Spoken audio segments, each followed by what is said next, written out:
Bueno, y continuando el resumen latinoamericano, vamos a contarles que también estuvimos en una actividad que se desarrolló en Buenos Aires, en la Asociación de Trabajadores del Estado, para dar a conocer las investigaciones sobre el caso Daniel Solano, un trabajador jornalero que llegó desde Salta a la Patagonia, fue secuestrado y todo hace presumir que asesinado en Choel Choel.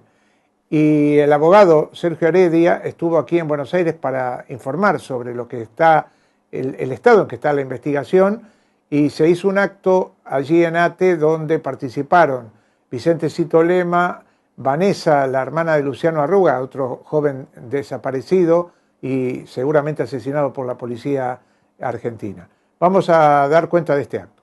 Daniel Solano es un joven guaraní de Tartagal. En Tartagal, en mi pueblo, convivimos nosotros los criollos con muchas etnias: chorote, guaraní, mataco, chané, chiriguano, tobas. Y ser una zona tan rica y a la vez tan pobre, muchos aborígenes van a trabajar lo que se llama de golondrina, Río Negro. Solano es uno de ellos. Solano desaparece el 5 de noviembre en Choel Choel, en Río Negro, y yo me entero como un tartagalense más en Tartagal, veía, pasamos las marchas ahí por mi casa. Y en los últimos días de noviembre me habla la familia, la comunidad me habla porque no estaban satisfechos cómo se estaba llevando el caso. Y me mandan una fotocopia del expediente. Bueno, yo soy un abogado con experiencia, mis hermanos son abogados, y en el acto me di cuenta de lo que había pasado. Decido colaborar, me comprometo a viajar y hago lamentablemente una promesa a la comunidad de no volver sin el cuerpo de Daniel Solano. Y ahí empieza este viaje mío, llego el 5 de diciembre. Lo convoco a otro amigo que se llama el doctor Leandro Aparicio, y bueno, comenzamos a trabajar y desentrañamos el por qué, cómo lo matan, por qué lo matan, y bueno, y surge toda esta historia dentro de una historia, que son la explotación de los aborígenes, la estafa, la violencia policial, la corrupción judicial, y empezamos a destapar olla, hasta que logramos detener, y hoy tenemos 7 policías detenidos, 22 imputados, 13 procesados, y vamos por los civiles, que son los que planificaron la muerte. Él muere por una estafa millonaria de 4 años a los aborígenes, que lo voy a explicar aquí.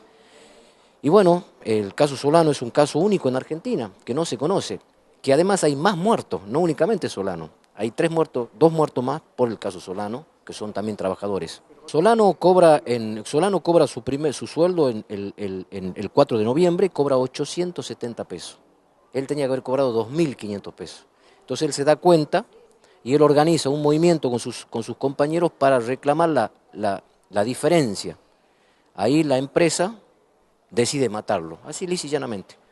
Hablan un equipo parapolicial, Agrocosecha. Son Adrián Lapenta, Pablo Lapenta y Pablo Mercado. Y organizan matarlo con policía, que eran sus socios para la explotación.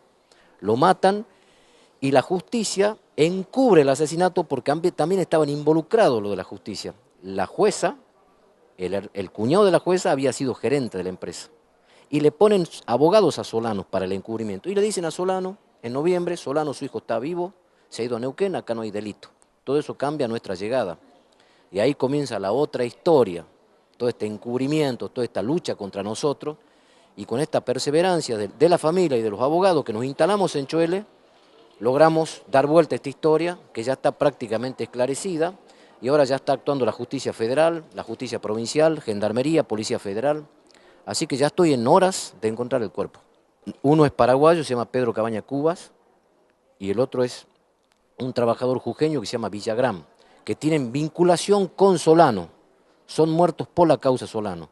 Y hemos encontrado 2 cuerpos, uno en Conesa, que le faltaban los pies, las manos, en estado esquelético, otro en Beltrán, y hemos encontrado otro cuerpo más cerca de Macuba, es decir, que se encuentran cuerpos por todos lados. Entonces es increíble que en una democracia donde hay 3 desaparecidos en un pueblito no tenga la repercusión que tiene que tener esto. Primero hubo un apoyo porque hubo un cambio de gobierno, después cuando se empezó a involucrar la crema, la justicia, se quiso frenar el juicio únicamente los policías. Después en el mes de mayo nos visitó Fresneda, por orden de la presidenta, nos ofrecieron de todo, nunca mandaron nada, se pidió ayuda y nunca se nos dio. Para que usted tenga una idea, el que comandaba la investigación en la policía era uno de los asesinos. Es decir, la persona que investigaba con nosotros era uno de los asesinos puesto por la jueza. Contra todo eso tuvimos que pelear. Yo siempre digo, que nosotros trabajamos con un escarbadiente y lo bueno es la perseverancia, ¿no? Eso ha sido. Lo que pasa es que el Río Negro tiene una historia de 30 años de un mismo signo político. Es una provincia caracterizada por crímenes impunes, 2 triple crímenes en Chipoleti, un doble crimen en Río Colorado, un caso que se llama Otoño Uriarte, otro caso Atahualpa. Siempre quedaban impunes. Nosotros con la huelga de hambre presentamos un petitorio de 9 puntos que fue contestado por el gobierno, donde nosotros estamos cambiando la legislación de Río Negro para que deje de pasar esta impunidad y está admitido por el gobierno. Por ejemplo, nosotros pedimos un protocolo de desapariciones, se tuvo que hacer una ley de extravío. Pedimos que se cambie la ley que regula los sumarios administrativos de los policías. Es decir, usted en Río Negro, un policía le pega a usted, pero nunca pasa nada porque la sanción administrativa estaba sujeto a la sentencia judicial. ¿Qué hacía la justicia? Lo cubría, lo cajoneaba. En el juzgado donde estaba la causa Solano, nosotros descubrimos que la jueza tenía cajoneadas 170 causas de apremio.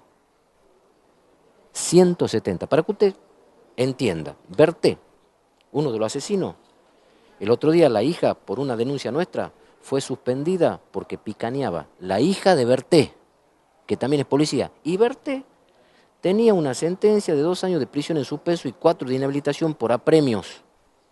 Y seguía siendo policía. Hoy sigue siendo policía. Hay un cartel cuando llegas a Choel. Acá nació Rodolfo Walsh. Y en ese mismo espacio donde nació Rodolfo Walsh, habían secuestrado, desaparecido, vaya a saber qué cosas más, a un humilde entre los humildes de nuestro país. Y me costaba entender cómo todavía después de tantos tiempos y de tantas cosas y de tantos presuntos aprendizajes en derechos humanos, allí precisamente donde nació Rodolfo Walsh, buena parte de la sociedad le daba la espalda a los que estaban luchando para que se hiciera justicia concreta, real, con un secuestro que tenía de lo peor que sufrió Rodolfo y aún más, porque Rodolfo tuvo por lo menos la posibilidad de dejar una voz que sigue enseñando cosas a mucha gente. Pero Daniel Solano, pobre entre pobres, sucede que se lo condena como a un silencio mayor, porque ¿dónde van a estar los libros de Daniel Solano que escribió? ¿Dónde están las conferencias que dio, los diarios que fundó? Solo dolor, sufrimiento, trabajo anónimo, pelea que se olvida, porque los compañeros que dejaron marcado su nombre tienen el privilegio del recuerdo. Hay que aceptarlo, es parte de estas luchas, pero hay pobres entre los pobres que se mueren y desaparecen en el anonimato, que es la peor manera de la vida, el olvido. Porque hay algo peor que la muerte, es el olvido. Y en el olvido de Daniel Solano, el dar la espalda a una comunidad que se está orgullosa de que nació Rodolfo Walsh, pero no estaba orgullosa de salir a la calle para pelear por el que había que pelear en esos días. No llenarse de orgullo falso porque nació Rodolfo y cagándose en la vida de un pobre entre los pobres. Y eso es lo que encontré ahí. Y es por eso que tengo un gigantesco orgullo de que Sergio me llame maestro, porque él vuelve a poner a luz la lucha de tantos compañeros abogados de derechos humanos. Pienso en Rodolfo Ortega Peña, en Mario Hernández, en Roberto Sinigaglia, secuestrados, desaparecidos, en épocas, y espero que nadie lo tome a mal, que defender los derechos humanos no era una profesión amparada por el poder y hasta pagada por grandes organismos internacionales. Y algo que a mí es una pregunta que yo me hago reiteradas veces, son pensamientos que tengo, bueno, uno puede saber que su familiar está muerto, que su familiar fue torturado en una comisaría, que fue desaparecido. El punto es este, que uno sabe lo que pasó, pero está desaparecido. Y ahí es donde uno entiende que la organización y la lucha tiene que ser mucho más fuerte y los familiares tenemos que estar cada vez más unidos. Porque evidentemente la sociedad no ha entendido que algo en ese proceso, en ese trabajo de la conformación de la memoria, de la lucha por la verdad y la justicia no salió bien. Algo no salió bien. Porque seguimos teniendo desaparecidos, porque seguimos teniendo personas asesinadas por las diferentes fuerzas de seguridad, porque seguimos teniendo funcionarios, que como bien decían acá los que hablaron antes que yo, como se mencionaba en el documental, chapean con una bandera en defensa de los derechos humanos y después cuando se sientan con un familiar que fue víctima de una violación grave a sus derechos, lo que hacen es chicanear al familiar, subestimar la palabra del familiar, hablar de los grandes procesos que se han llevado adelante, hacernos entender que es un proceso histórico al cual no le tenemos que poner palos en la rueda, que nuestra lucha está para defender las instituciones en contra de la oposición. Entonces nosotros terminamos, los familiares, quedando en el medio de una disputa,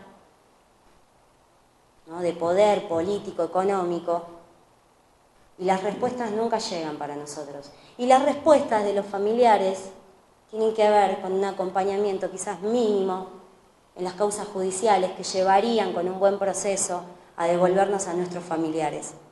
Estamos pidiendo instrumental para que se realicen las investigaciones, que pongan a disposición todo lo necesario para que las investigaciones se lleven adelante, que no nos hagan perder el tiempo, que pongan a disposición de los familiares todos los sistemas de seguridad posible. No la seguridad que pide la sociedad desde las pantallas de televisión, esa seguridad mezquina para unos pocos y palos para otros. No, nosotros pedimos la seguridad para nosotros porque la realidad es que aquellos que nos animamos a denunciar al Poder Judicial, político, y a las diferentes policías somos amenazados y sufrimos y armamos nuestra propia seguridad y nos comunicamos para ver si estamos bien después de llevar adelante alguna reunión. Y esto lo digo porque por ahí aparecía Martín Fresneda, ¿no?, secretario o el máximo referente de la Secretaría de Derechos Humanos de Nación. Y hay que decir cuáles son las respuestas de estos funcionarios que tienen cargos importantes. Por lo menos para nosotros la respuesta fue negativa ante todos los pedidos que hemos solicitado. Acompañamiento en la causa, poner a disposición todo lo necesario para la investigación.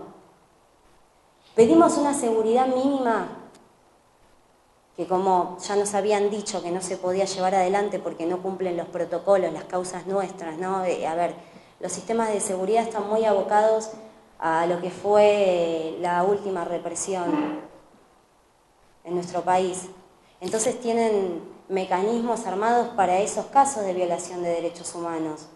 Y los que sufrimos hoy en democracia la violación de nuestros derechos, quedamos fuera de todo lo que está estipulado.